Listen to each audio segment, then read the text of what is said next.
Again, that chat button is located at the bottom of your screen. And remember that the chats can only be seen by the hosts, which are going to be Jason, Hannah, and myself. They're not directed to anybody else. And now I am very proud to introduce our main speaker of the evening, Jason Grenn, who is, okay, applause, who is the Executive Director of Alaskans for Better Elections. Alaskans for Better Elections is focused on the implementation and education of election reforms passed by the Alaskan voters through ballot measure 2 in 2020, and we all remember that. This ballot measure enhances campaign financing disclosure requirements, creates a top 4 primary open to all Alaskan voters, and empowers them to rank each candidate in order of their preference in the general election. Together, these reforms are designed to take back the power of our elections. Jason specializes in government affairs. He serves as an independent member of the Alaska House of Representatives. He is now charged right now with getting the message across about ranked choice voting to our state, and that is a monumental feat. Thank you, Jason, for making the time to help us learn about ranked choice voting tonight. Well, thanks for having me, Alex, and a pleasure to meet everyone. I'm chiming in today from my house in Anchorage while my 3 kids and my wife are having dinner, so hopefully no one barges in behind me. But just a quick about myself, as Alex mentioned, I'm a 4th generation Alaskan, born and raised here in Anchorage. My background is in nonprofit service and had the honor of serving in the Alaska State House a few years ago, but very excited to be a part of this group that is focused now on voter information, voter education, and the implementation of all these changes, thanks to voters who passed this ballot measure back in November of 2020.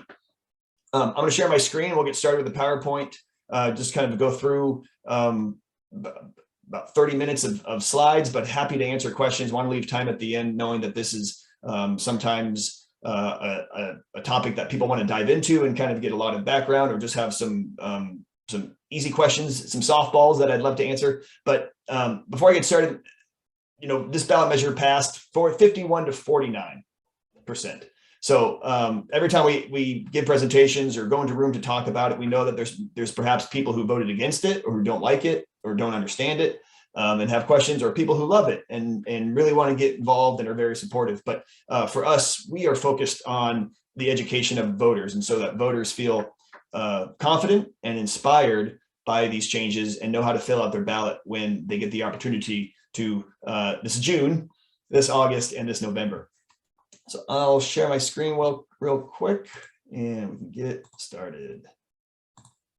And again, really thank you for the opportunity. We've been doing a lot of these presentations. I told Alex I'm probably doing about 2 of these a day right now across the state. We were in Kodiak last week, Fairbanks 2 weeks before that. We're going to Juneau, Ketchikan, Kotzebue, just very, very busy. And in fact, we'll be in Kenai here in a couple of weeks presenting to your Chamber of Commerce. But again, we love presenting and talking about these changes because, again, the focus and the goal is to make sure that every voter knows of these changes, and when they vote this fall, really feel ready and confident to fill out their ballots.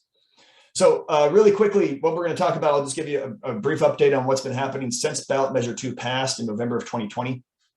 We'll talk about the 2 big changes that this has on Alaskan voters.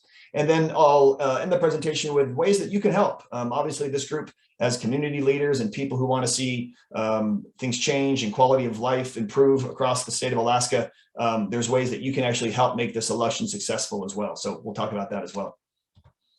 Very quickly, as I mentioned, in November of 2020, the Citizens Initiative ballot measure 2 passed with about 174,000 votes. It won by 2%. A couple of court cases in the Superior Court and the Alaska Supreme Court, it upheld that ballot measure 2 is constitutional and matches up with everything in our state law. Earlier this fall and winter, we went through a regulation and public comment process with the Department of Law and the Division of Elections, really to make sure that the intention behind the ballot measure was doing what it was supposed to do. T's are crossed, I's are dotted, things like that. I need to update this slide. It says spring and summer 2002 that we're going to be working with the Division of Elections on statewide outreach efforts. Really, it's been happening since January 1st. We've been doing just an incredible amount of work with these outreach efforts. And then this August, November, and in fact, this June, August, and November, all of the rules from ballot measure 2 will be in place for our primary and general elections. We often get asked what needed to be fixed with our elections here in the state. And there was 2 big issues that impacted Alaskan voters.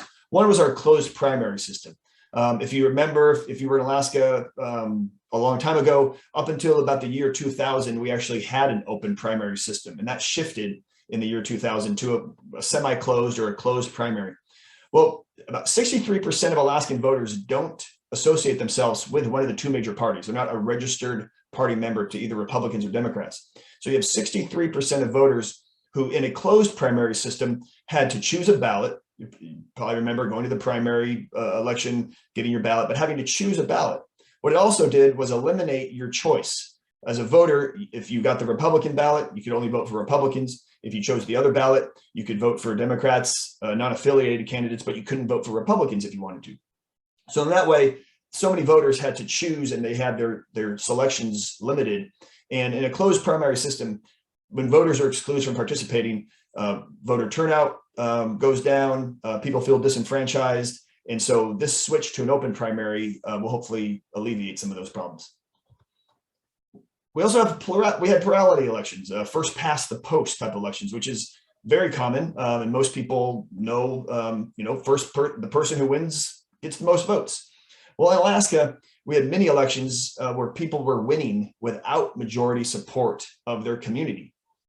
We've had 7 governors become elected in Alaska with less than 50% of the vote.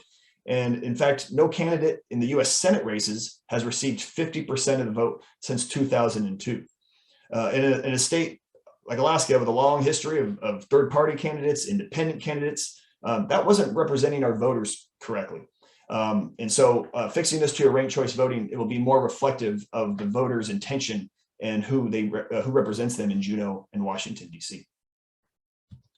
So what are we doing right now? Our group, the Division Elections, and many other organizations are working on both implementation of these new laws and education.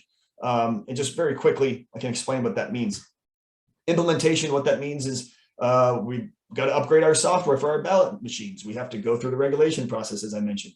There was about 120 communities around the state that were still using hand counts on election day. With ranked choice voting, it's a little more complicated, so new tabulators had to be purchased. And then obviously working with the Department of Law, Department of Division of Elections to make sure that things are going smoothly. Everything from ballot design to making sure that posters explaining this sort of changes at the voting booth are done well, things like that. The education process, it's entirely nonpartisan. Our group as a 501c3 ourselves, we don't endorse candidates or endorse philosophies or parties. We really are just focused on the interactive and broad outreach of reaching all Alaskans. And we do this through community events and presentations, working with dozens of organizations across the state and individuals like yourself to help spread the word. We've been working with national experts, local experts. I mentioned just going to every region across Alaska to make sure that voters get something in front of them or hear something or can watch something. Any way we can do that through grassroots efforts or paid advertising. We want to make sure that every voter, regardless of how they learn and how they take in information, they have that resource available to them. And so we do a lot of working to customize different resources to get that out into different ways into different communities. So what are the big changes coming to our elections? I'm sure many of you are aware of those, but we can dive in a little deeper and explain some of those. The first big change, as I mentioned, is the open primary.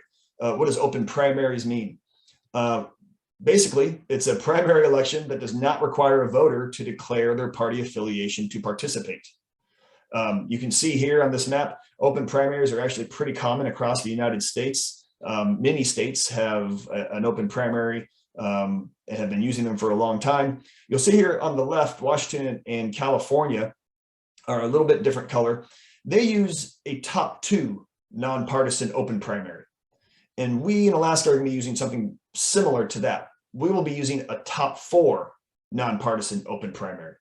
In top 2, what they find, the data suggests that in that top 2, you often get 2 candidates of the same party who go on to the general election. And again, if you're a Republican and you have two Democrats in front of you or vice versa, that can feel limiting your options and way kind of disenfranchising a voter to feel like, well, no one on this ballot is my party or reflecting my values.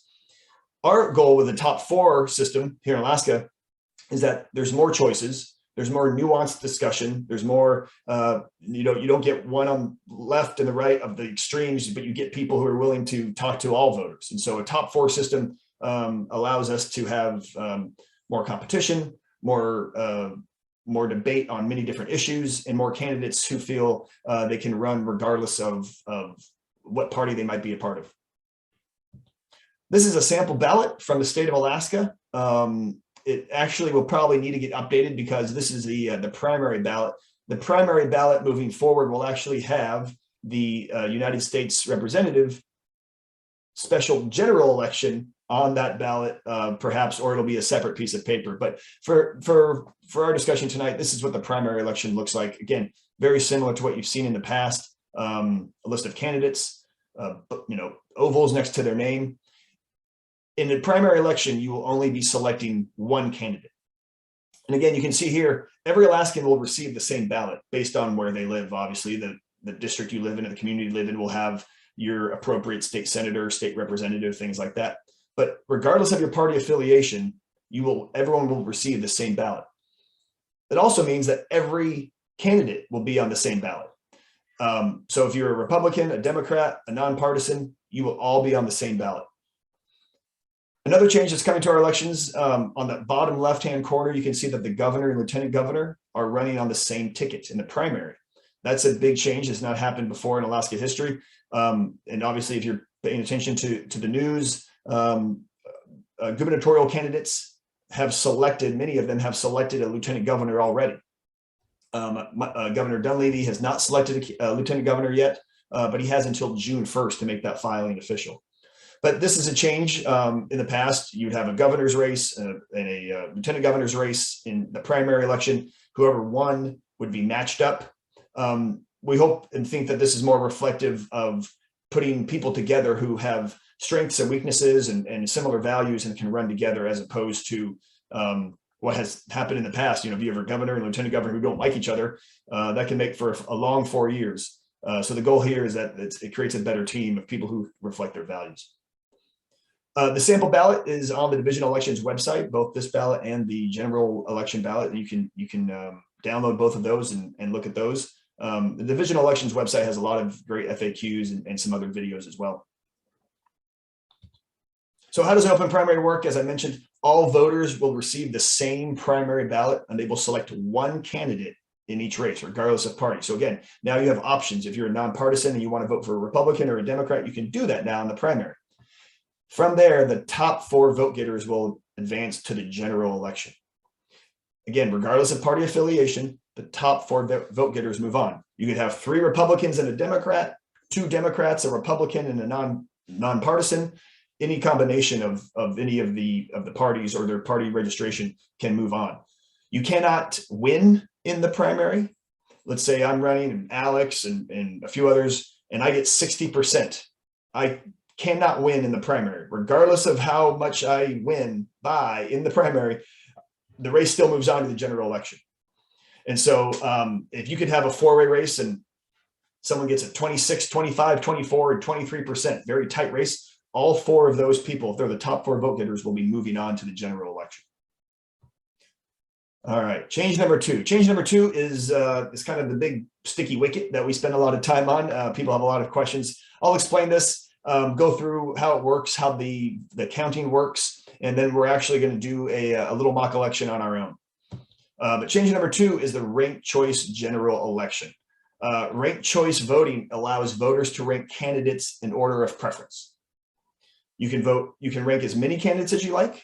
You can rank a few as you would like. If there's only one candidate, you can just rank one. If you like all 4 candidates in a varying degree, you can rank 1, 2, 3, 4. And I'll show you how that works. Ranked choice voting, it sounds very new. And in fact, combined with our top 4 open primary system here in Alaska, it's incredibly unique. In fact, we're the only state in America that will be using this sort of system. But you can see here on the map that it's used in many places across the states in varying ways. The state of Maine uses it for their statewide and presidential primaries. Many states in the South use it for their military and overseas voters. New York City just used it for their mayor's race this past summer. 23 cities in Utah just used it for the first time this fall.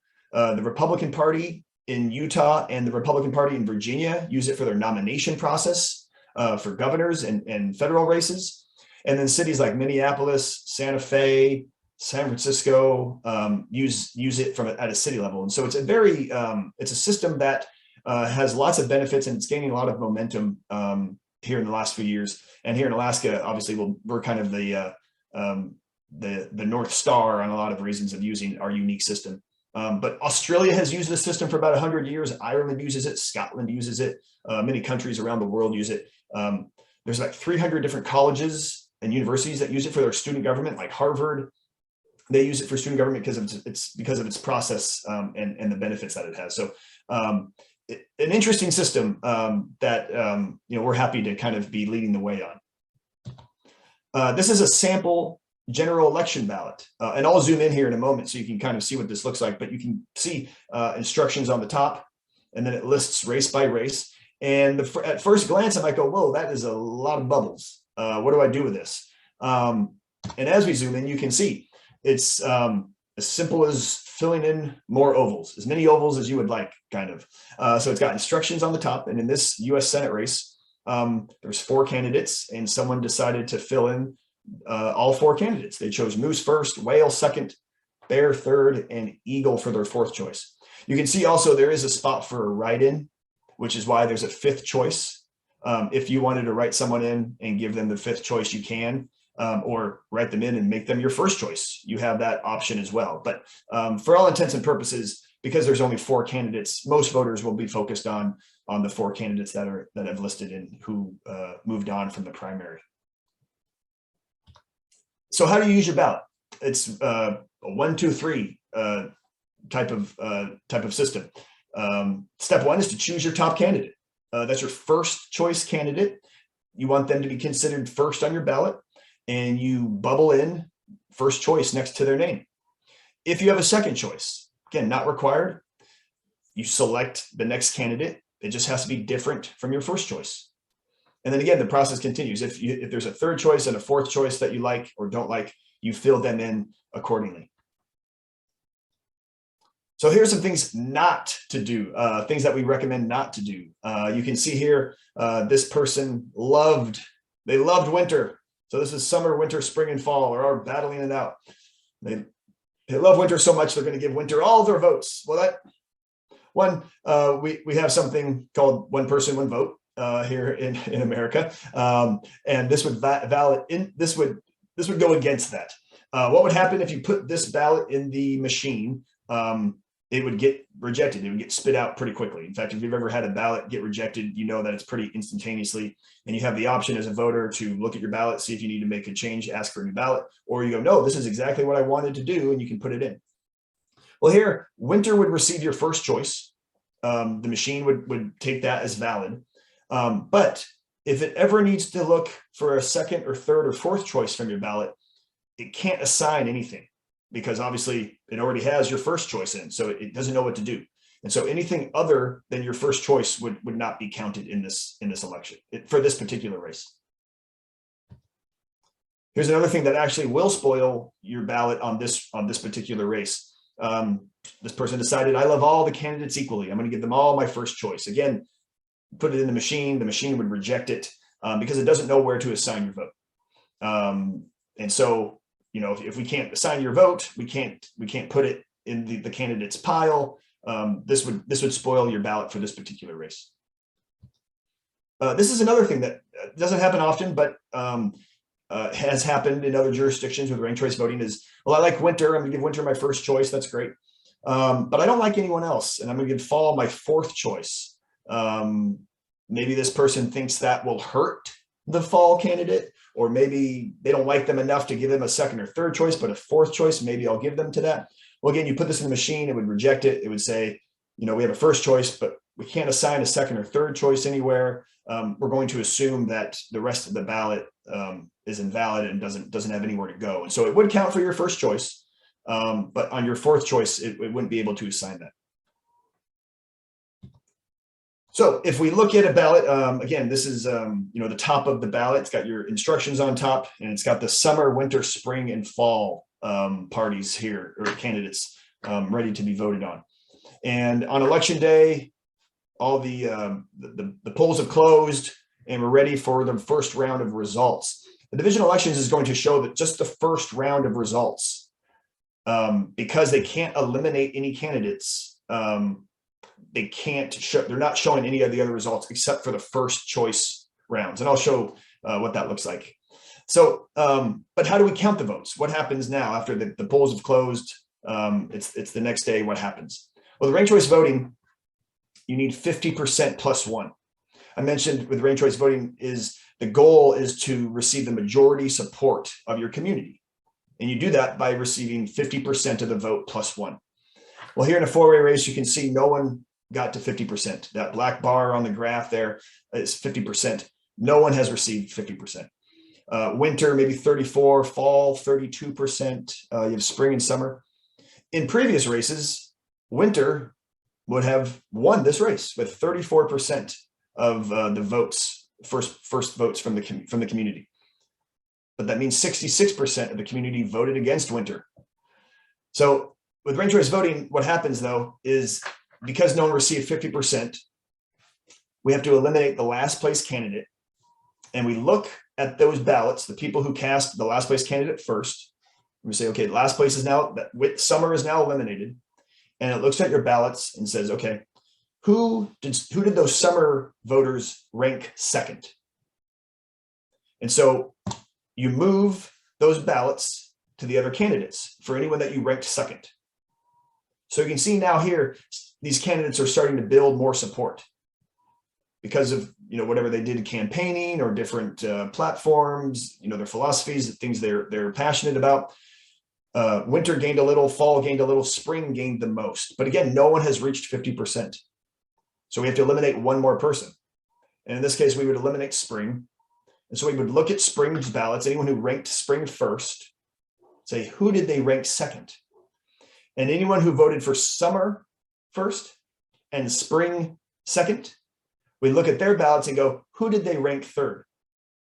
And then we move the votes again. So we move all of the spring and summer votes now for the second and third choices. You can see here in this particular race that fall has now, he gained a lot of support from the spring voters and crossed the 50% threshold plus one. And in this case, fall would be declared the winner because they crossed 50%. So official winners cannot be declared until all the votes are in. Obviously, it's very important to have every vote in because you're eliminating a candidate in last place. And if they're tied or very close, you can't eliminate someone early. And so none of these winners can be declared until every vote is in. In the state of Alaska, our state statutes allow for up to 15 days for all votes to be collected. In other states, like the state of Arizona, you have to have your ballot in by election day. So you have to mail it many days in advance. And if it's not an election day, it doesn't count in Arizona. In our state, because of our geographic challenges and other logistic challenges, we allow for up to 15 days for votes to be in. And then this round by round total, just like I showed you, the round by round, those totals will be released to the public once the official certification has happened. All of that will be shown and made transparent through the Division of Elections. So if you have a smartphone nearby, we can do a really quick mock vote ourselves. If you open up your camera, you don't have to take a photo, but if you'd like, you can open up your camera and it should scan this code and your web browser should pop up and take you to a site that looks just like the ballot. We're going to vote for the best season, fall, spring, winter, or summer. And you can vote for just one, you can vote for two. And if you make a mistake, it will tell you. It won't let you make a mistake because it'll tell you what happened. I'm going to do this myself and then hit submit. and it should say, thanks for your vote. And if you click on the preliminary results, it'll show you. So in this case, we have 36 votes in, so you need 19 votes to win. So if you scroll down a little bit, it has a round by round. It shows you round 1, round 2, round 3 if it needs to happen. I'm going to refresh mine one more time. So it looks like we need 42 votes to win, 43 votes. And again, if someone reaches, if you refresh it one more time, you should be able to see we're up to about 45 votes now. And so it says you need 23 of the 45 votes to win. You have to have that majority. And if you scroll down, you can see a round by round kind of what happened with the voters with your ballot. And then if you continue to scroll down, it's got some more explanation. This is a really cool cool website that we use to share this. But you can read how votes are counted and how eliminations happen, things like that. And then keep scrolling. It can show you the round by round, the number of votes that each person won. But fairly straightforward. 1, 2, 3, 4, or 1, 2. I don't vote for spring only because it's my least favorite season. So I'm not having a great day today. But again, that's my choice as a voter. I can vote for 1 or 2 or all 3 or all 4. We don't have a spot for a write-in because there's only 4 seasons. But you can kind of see the example of again how it works round by round, and the point of earning that second and third vote. So some of the benefits of ranked choice voting is really, the first one is that it eliminates the spoiler effect. It eliminates that need for voting for the lesser of two evils, or that feeling that you might waste your vote.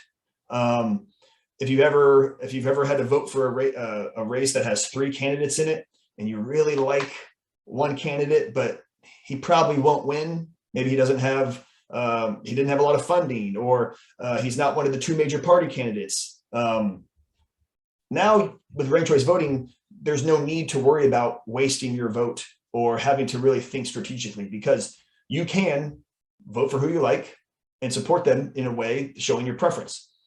So in that way, it encourages those campaigns now, knowing that I have to reach out to other voters, because if I'm a Republican, I can't avoid the nonpartisan voters anymore. I can't avoid even Democrats anymore, because I have to gain those second and third votes. So that changes a campaign philosophy of going, well, if I just get my base out to vote, I can win with 42%. You can't do that anymore. And so it really kind of changes how candidates think of how they reach out to voters. And if you're reaching out to voters, you have to find common ground with them. You have to find a way for them to say, okay, you're not my first choice, but I'll put you down as my second choice.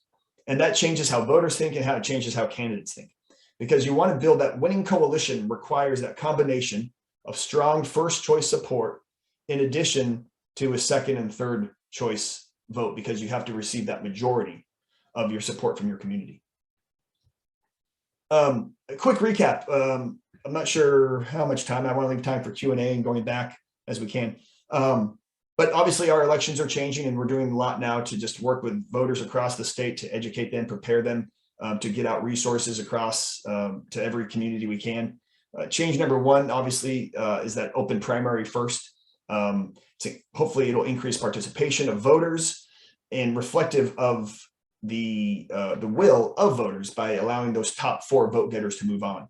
Obviously, if there's only 2 or 3 or 4 candidates in that race, all 4 or all 2 or all 3 candidates would move on regardless. But in some of these races, there's going to be more than 4. So the top 4 vote getters will move on.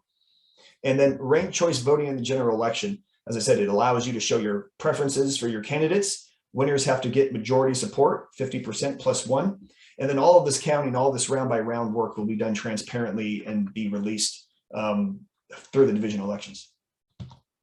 Very quickly, just obviously the special election with the passing of Congressman Young has kind of thrown a lot of things, kind of upset the apple cart and trying to figure out dates and elections and things like that.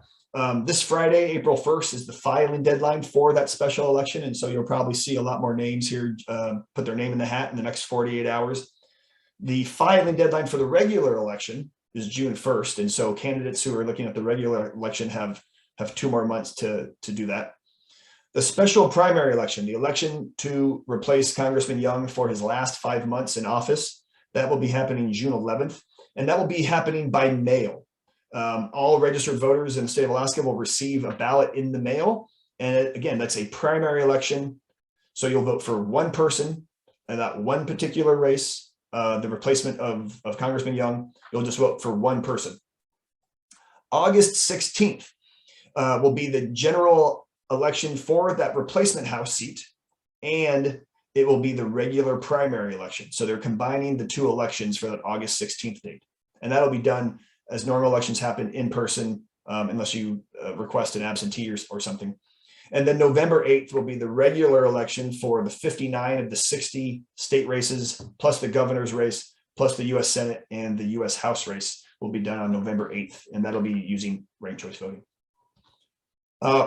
As I mentioned, at the end of this, we ask questions that make people think, hopefully, and kind of get more engaged. Is the resources that you and your neighbors and your coworkers and friends, your family, what's the best way to talk to them and work with them and make sure that they understand this? We have lots of resources that we're happy to share with people. Sometimes it's just a simple video or a handout. Sometimes it's a presentation or an article that kind of explains things. Happy to get that out to people. Like I mentioned, we're working with organizations across the state who are doing this within their own networks. And so if you have an email list or a listserv or people you meet for coffee, what are those ways that you can help share this information? If you're on social media a lot of people love sharing things on social media. That's a great way. If you're not on social media, but you like calling into the local radio station and talking about issues, what's the best way for you to kind of share all of this information? Thank you so much for the opportunity to talk about this. Obviously, there's a lot of information and a lot to kind of think about. This is my contact information. Happy to talk to people on the phone or by email, and I'll make sure that Alex passes that out and gets that out to people. But I will stop sharing my screen here and happy to answer questions if there are any. And as I mentioned, happy to talk about kind of the nuts and bolts of how this works. If there's a real deep question from a partisan level of how this helps or hurts or what this means, I don't have a crystal ball. I don't talk to consultants or campaign managers, and so I don't have a lot of some of that information. But I'm happy to chat through any questions that people have and make sure I get the right information to you. Okay, stop sharing this. Jason, thank you so much. That was a lot of information, and it was great to hear. We do have some questions in the chat.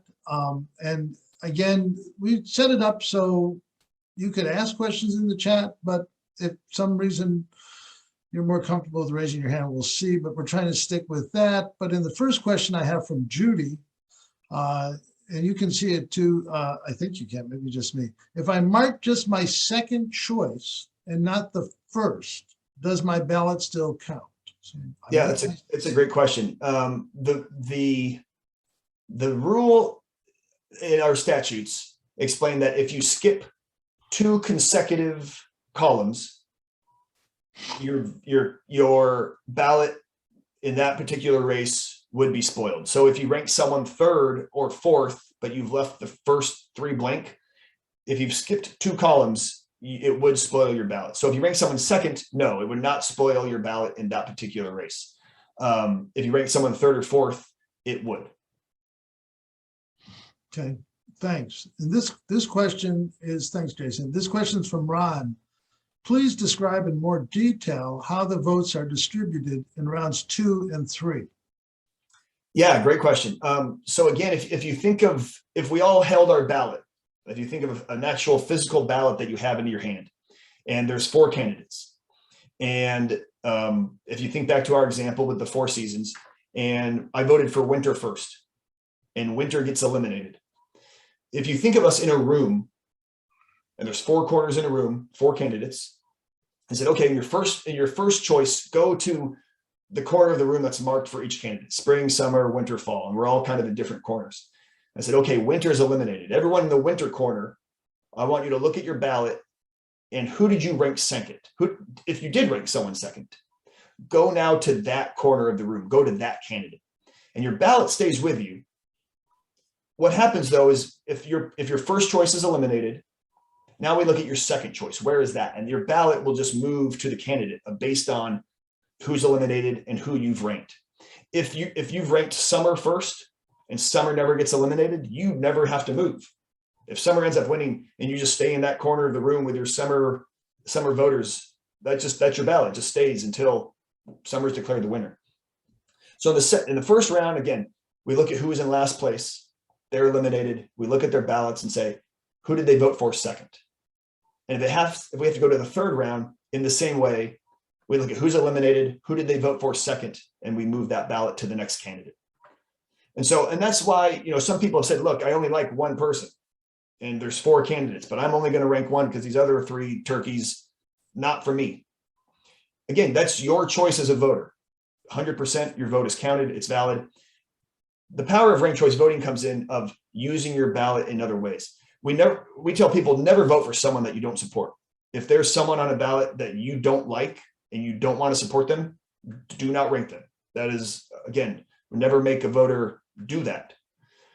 But if there's 4 candidates and, well, I like the 2 and the third one is okay, I don't want that 4th one to win at all, you have a choice as a voter to fill out 1 or 2 or 3 and leave a 4th blank.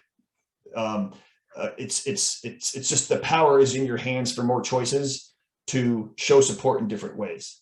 And so, like I said, we tell people to rank as many as they like or as few as they like. And the eliminations happen round by round based on who's in last place and then who gets distributed, who's on that second and third choice. And that's, you mentioned that's why it's so important for candidates to, unless they're very confident that they're going to win with 50% in that first round, they have to find a way to reach out to other voters to earn that second and perhaps third choice. It's a different race for candidates now. And it makes for more competition, which we believe is a good thing. If you think of competition in any sort of industry, you go to the beer store and there's how many beers, and they have to fight your attention and they have to make their beer better and things like that.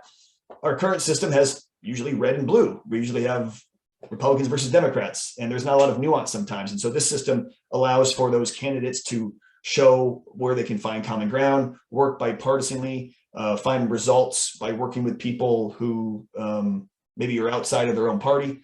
And it rewards them for working hard with other people and finding solutions. And then as voters, we have to be receptive of that. And you want to reward them with different ways to support them. Sorry, I was rambling on kind of a technical question. Sorry about that. No, this is complicated stuff. It's not as easy as it seems. Next question comes from Lonnie. You said some places in the South, military and overseas voters used ranked choice voting.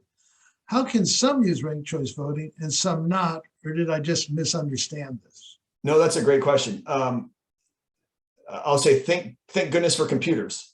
So a voter, if you're in Alabama and you live in Alabama and you are overseas for Peace Corps or the military or work, you would receive a ballot that has ranked choice, and the software is able to combine after the primary your preference on who is still, because they have a different primary system. They don't have a top 4. They have these partisan primaries. It can assign the votes based on that once it's received. It's a very specialized software that's able to do this. And it's effective because for those voters, instead of having to mail in 2 ballots, sometimes overseas mail can take long or gets lost.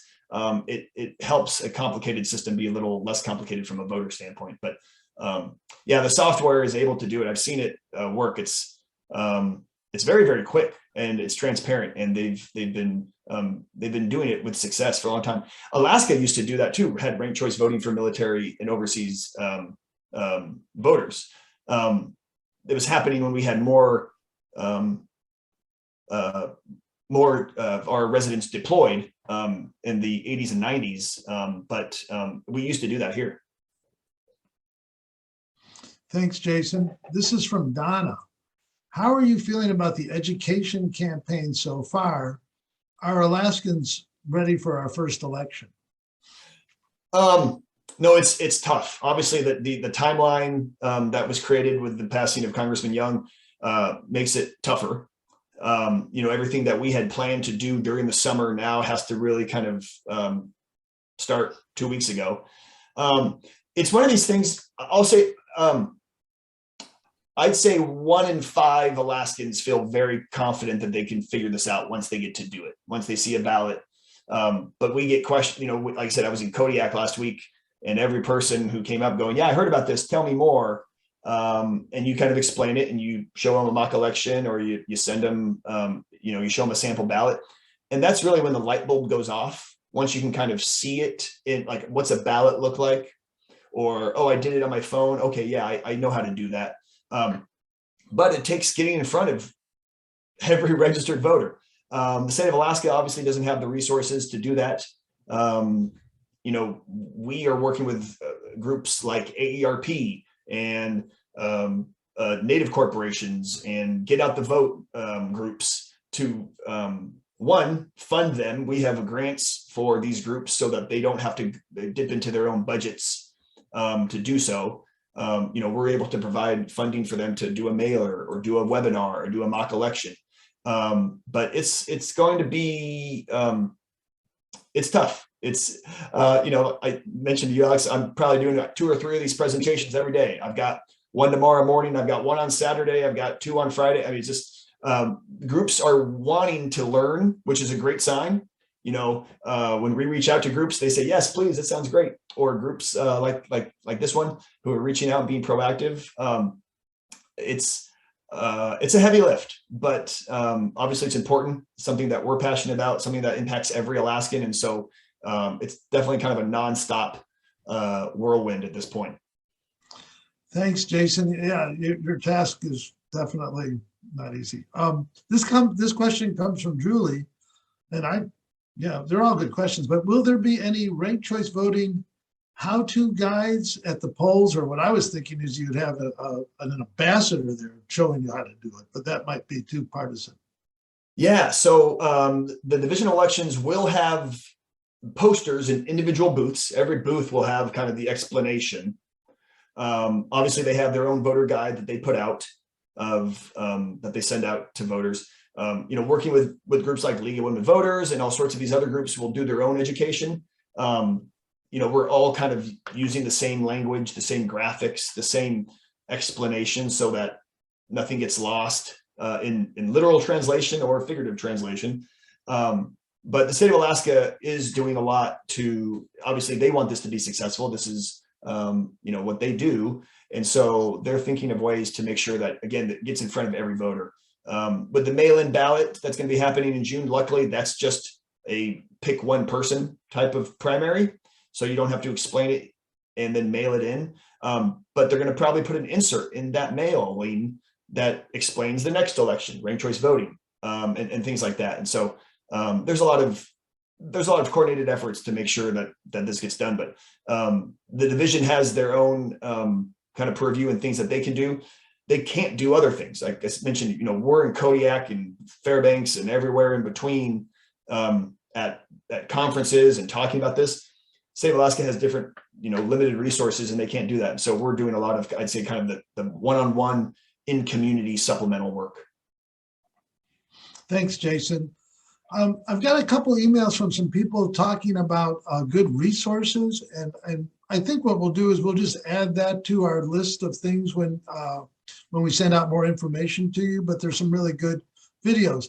The next question comes from Carrie. How concerned are you about confusion over the August combined primary/general election? A little concerned. Again, explaining ranked choice voting it takes a minute.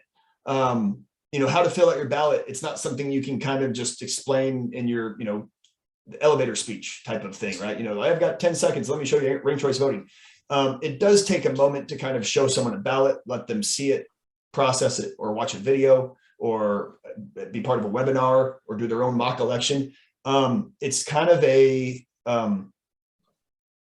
intensive work to explain it for someone to kind of go, yep, I got it. You'd send out mailer and someone goes, okay, I think I get it. I know how to do it. But our goal really, the tabulation, that's when people go, wait, the rounds, okay, if my second vote and my third round, I mean, even I have to kind of stop and make sure I'm singing as clearly as possible. But from a voting perspective, the ballot is pretty straightforward for a lot of people. Once they see it, they go, okay, this isn't as complicated or as difficult as I thought. You see a couple of names, you fill in the bubbles, and you should be good to go. But we also know that there's a lot of questions and there's a lot of ways that could get mistakes to be made. And so that's why we do this sort of work. Having the two elections combined from a state of Alaska's perspective, very efficient. Logistical challenges that they weren't able to overcome, things like paper supply shortage, getting the all of the ballot machines out to all the communities in time. There was just some getting enough poll workers to have more elections. And so from their perspective, combining them was very efficient and a good use of resources. And we're just doing the best we can to again explain that, okay, you're gonna vote for one in the special election and then rank the rest of the ballot. They still haven't decided on like if there's gonna be 2 sheets of paper, maybe one for the special election, one for the primary election. They're still working through some of that, but like any challenge, Alaskans are usually up for it. We'll make the best out of it, and we'll just keep at it, drip, drip, drip, and fill up the bucket and see how we go. Thanks, Jason. Some people, there's some interesting comments about what you can do to help educate. Art wants you to use ice cream flavors. Therese has an email about when the elections are going to be, and we're going to send that out with our contact. Alex has a question for you.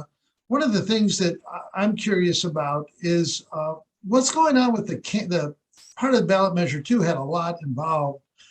And the campaign money, I don't hear, or the campaign finance rules, I don't hear much information about that. So if you could just address that briefly about what is ballot measure 2 doing about campaign finance? Yeah, ballot measure 2 changed. And it's something usually in our presentations we don't get really into, especially if people are focused on the ranked choice voting, only because as a voter, it doesn't impact you directly as some of these other changes.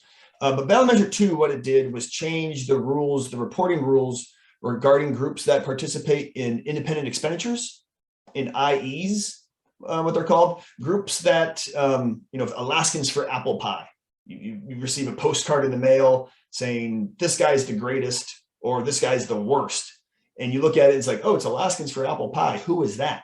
It's not the candidate. It's not the party. So who is sending this out? Well, I don't know. They don't have a website.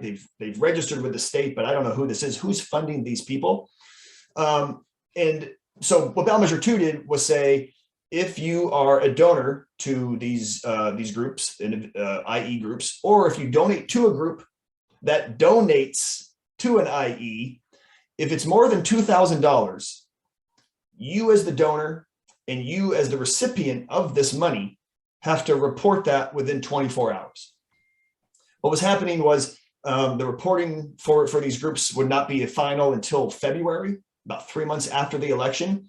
And then you'd see in the news or social media or something going, oh, Alaskans for apple pie, they had $1 million from X group. And that I don't like that group. I didn't know they were supporting that person. I would have maybe voted differently. Maybe not, maybe you would have, maybe not. But from a voter's perspective, to have real-time information on who is supporting these groups, who are then supporting or opposing candidates, you now have the ability to have that information in real time quickly before you vote.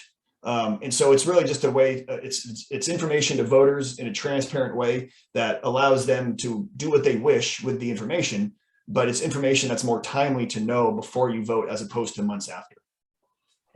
That'll be interesting. Thank you. I'll see how that develops. It doesn't cap the money. It's free speech. You can spend with how you want, according to the courts. But this at least puts names and people in real time so that voters can know who's supporting who. Sure. No, that sounds good. And Jason, I got a question from Therese, and I'm not sure about it. Therese, do you want to just say the question? Because I sort of didn't quite get your text. Yeah, sorry. I'm just asking about the software or the technology behind the elimination and shuffling of candidates. Is that part of the Dominion voting machine? Is that a package that the state purchased and the Yeah, borough purchase, or? So the state of Alaska, state of Alaska uses Dominion software for their ballot tabulators. They actually have used that the company has been the vendor since 1996. So it's not a new vendor with the state of Alaska. The software, as I mentioned on the slide showing all the different places that use RCV, Dominion does many of those places with ranked choice voting. So their software, just like when you're updating your phone or something in terms of the new upgrade to your iOS, it's really doing that with the software that's already with the machines. Obviously, it takes some time, and you have to do a lot of testing to make sure that the software was done correctly. That you have hundreds of these machines that have to be done, and so there is a transparent. In fact, they were here in November. The Dominion team was with the division elections in November, doing a lot of ballot. Putting in ballots, making sure things were done on the back end, making sure things were done correctly. But Dominion is the vendor with the state of Alaska. And when we were doing the campaign, obviously what we didn't want was this is going to cost $10 million because now the state of Alaska has to buy new machines, new software, new tabulator. But the research, we looked into it. It was like, oh, Dominion does this. Dominion's ours. The cost to state of Alaska is really negligible. I mean, they have to do upgrades anyways based on, security measures and things like that. But I will say from that standpoint, the security and, the integrity of our elections in our state, it's pretty amazing. Using paper ballots is obviously very secure. You can always do recounts with those. Our machines are not connected to the internet, which is brings the temperature down in the room when people start talking about fraud and things like that. If you live out in communities that aren't connected to the road system or by airport, I mean, they use armored guards to take ballots to the airport and get locked in like TSA secure locations with cameras. And then another armed guard gets on a plane. I mean, it's kind of amazing, actually. I think if a lot of Alaskans knew kind of the system we do to protect our ballots and make sure that your vote is counted, it's pretty amazing. Like I said, I've kind of watched the system and talked to them, and I came away very, very impressed. And Alaska from it gets pretty high grades in different research groups and do on voting fraud and things like that. We get pretty high grades in that regard. Thanks, Therese. We have a couple minutes before we close up. Does anybody in the audience want to raise their hand and have a question? Because we're out of the questions in the chat, but we have a couple more minutes before we close. And I'll just add a little bit. I don't see any hands, but if you are, just unmute yourself, and maybe I didn't see you. Oh, Judy's got her hand up. Okay, Judy, unmute. Unmute. Hey, Jason, thank you. I'm Judy and I live in Homer. And I'm just wondering, it's disappointing to me to hear you say that the state doesn't have any money in the budget to help kind of support and educate the state residents about this new pretty big voting approach, excuse me. And I'm wondering, is there a plan for you to get out to rural Alaska, off the road system? Yeah, it's a great question. The state of Alaska has, at the moment, about $3 million in their capital budget for this sort of work, voter education, but also the software upgrades, the new ballot tabulators, things like that. In any statewide campaign, if you've been involved with media advertising or campaigns itself, it doesn't go that far when you're trying to talk to every voter. And so our group is a nonprofit. We have national funders, people who believe in this sort of work, who fund us. And luckily, we have what we believe to be adequate funding to be able to engage in this sort of, mass media advertising, but also the grassroots efforts. Right now, like I mentioned, we're doing a lot of organizing and work with groups that are already out in rural Alaska. Get Out the Native Vote, Native Action Peoples Group. I mean, and then groups, like the Filipino community of Anchorage, where we're, and very small groups like that. The homeless advocate groups of Alaska, we're working with to make sure, people who experience homelessness can still vote and understand this. And so we're working, I mean, any group pretty much we say yes to. We want to get involved, talk to you, and share this. Most of our traveling at the moment is focused on kind of the easier to get to places. As I mentioned, Kodiak, Fairbanks, Juneau, Kenai area. But we really do have plans. Our hope and plan, we're still kind of figuring out new timelines because of the special election.